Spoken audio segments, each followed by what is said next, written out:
The underlying idea behind this is that in every multilateral body, because all these busy bodies which were created after the Second World War, be it United Nations, be it World Bank, be it World Trade Organization, be it IMF, all these were intended for propagating a unipolar dollar led international trade.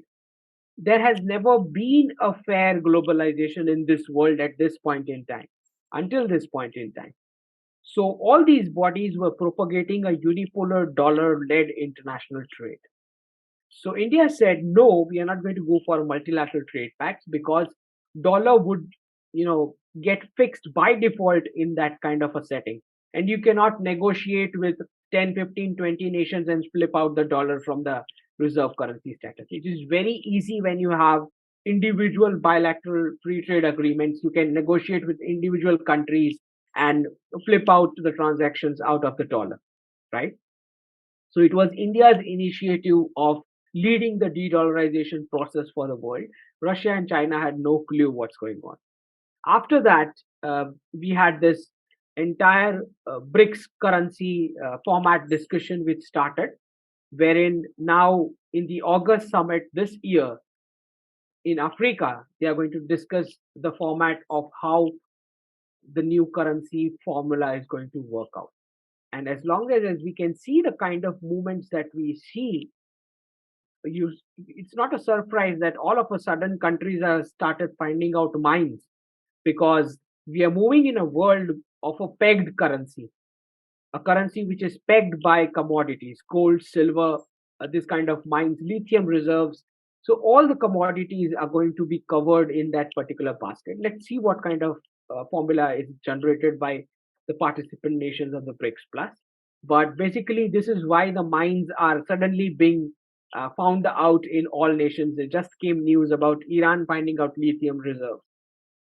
There are news about Pentagon asking for a budget for taking over some Canadian mines. Similarly, US has given an all stake takeover bid of the largest gold mine in Australia, the gold producing entity. So you are seeing this rush for mines because the currency formula which is next going to come up is going to be a pegged currency formula, wherein all these commodities will be covered as some kind of a proportion for the valuation of the new reserve currency which the BRICS Plus are trying to make up. So it was very clear that post December 2022, that was the presidentship that India had of the United Nations Security Council, no serious reform started for positioning us on the high table with a veto power. So 2022 was the only year wherein the Prime Minister of India, the President of Russia, Vladimir Putin, and the President of China, all three gave a miss to the United Nations General Assembly event in the United States. This is the first time in the history Russia, India, and China all three together give a miss to a UN event, right? So it is very clear. After that, we had a Global South Summit under India's leadership where we said that we are going to be the voice of the entire Global South so that we come out of this coloniality, a single currency, unipolar dollar trade world that has been created after the Second World War. So this is how India is taking leadership moving forward.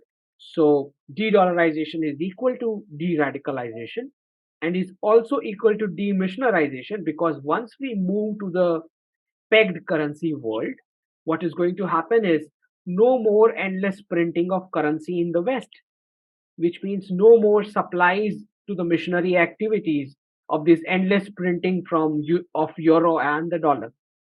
So de-dollarization is also equal to demissionarization, and de-dollarization is also going to be equal to decommunism, because once the currency is pegged with a finite commodity like gold or silver, what is going to happen is a lot of fiscal discipline will have to be maintained, and politicians can no more, declare freebies like the way they want.